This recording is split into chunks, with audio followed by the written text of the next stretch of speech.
大家好，欢迎来到丽丽厨房，我是丽丽。汤圆不要再煮着吃了，今天分享一个汤圆非常营养又好吃的做法，出锅比吃不要还补，特别适合天冷的时候吃，越吃越暖和。我家一周吃7次，一起来看看我是怎么做的吧。首先我们准备一袋这样的速冻汤圆，这个汤圆呢，我选用黑芝麻馅的。刚从冰箱拿出来的汤圆表面还有一层冰霜，就这样给它放盘里解冻10分钟。接着准备一个电饼铛，倒少许食用油，用刷子刷均匀，底部和锅盖都刷上食用油，防止粘连。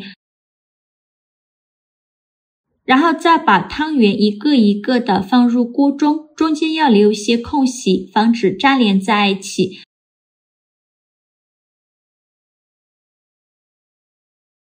全部放进来以后，在汤圆表面再刷一层食用油，锁住汤圆的水分，这样烙出来的汤圆会更加的软糯好吃。然后盖上盖子，开上下火烙1分钟，把汤圆烙至定型。1分钟后打开盖子，给汤圆翻一下面，每一个汤圆都翻面。全部翻好面以后，再盖上盖子，再烙1分钟。1分钟后再打开盖子，再给汤圆翻一下面，依次这样重复操作，每烙1分钟给汤圆翻一下面，直到把汤圆两面烙至金黄，像这样就可以出锅了。再用筷子夹出来放入盘中。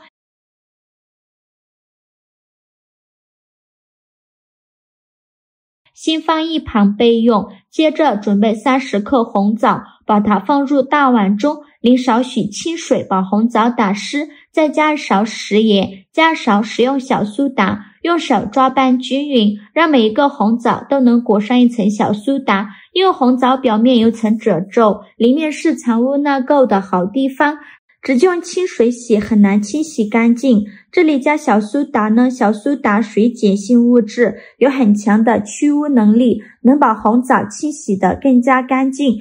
抓拌至水变得特别浑浊，再倒上的清水，把红枣好好的清洗一下，把表面的小苏打清洗干净。清洗一遍之后，控水捞出，再放入另外一盆清水中，给它多清洗几遍，直到把清洗的水变得清澈为止。洗净后，控水捞出，放入盘中。再取出一把厨房剪刀，把红枣剪成小块，把枣核去掉。全部剪好后，就用剪刀把红枣剪碎，给它剪成这样的小颗粒就可以。全部剪好后，先放一旁备用。接着准备2个鸡蛋，把它打入小碗中，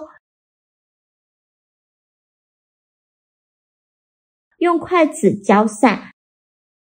搅散后，先放一旁备用。起锅烧热，不用放油，放入50克红糖。喜欢吃甜的可以多放一些。再倒上的清水，开大火烧开，用铲子搅拌一下，搅拌至红糖化开。烧开后，再把红枣碎放进来，再放入200克左右的甜白酒，再用铲子搅拌均匀。搅匀后，再把汤圆放进来，继续用铲子搅拌均匀。搅匀后，转中小火，盖上盖子，煮5分钟，把汤圆煮至入味。5分钟后，我们打开盖子看看，哇，好香啊！浓浓的红糖香味扑鼻而来。看一下，现在的汤圆已经非常入味了，煮到这样的程度就可以。然后再把鸡蛋液放进来，像我这样转着圈的倒进来。刚倒进来的时候，先不着急搅拌，先给它煮30秒，把鸡蛋液煮至定型。30秒后，用铲子搅拌一下，这样做出来的鸡蛋花才会漂亮。搅匀后就可以出锅了。再把它盛出来，放入大碗中。像这样非常好吃的红糖汤圆就做好了。我用的是速冻芝麻汤圆，先把它放锅里煎至两面金黄，然后再放红糖水里煮一煮，还额外加了红枣碎、甜白酒和鸡蛋，一口咬下去，先是汤圆外皮带着煎制后的酥脆感，内里软糯，黑芝麻馅缓缓流出，醇厚又香浓。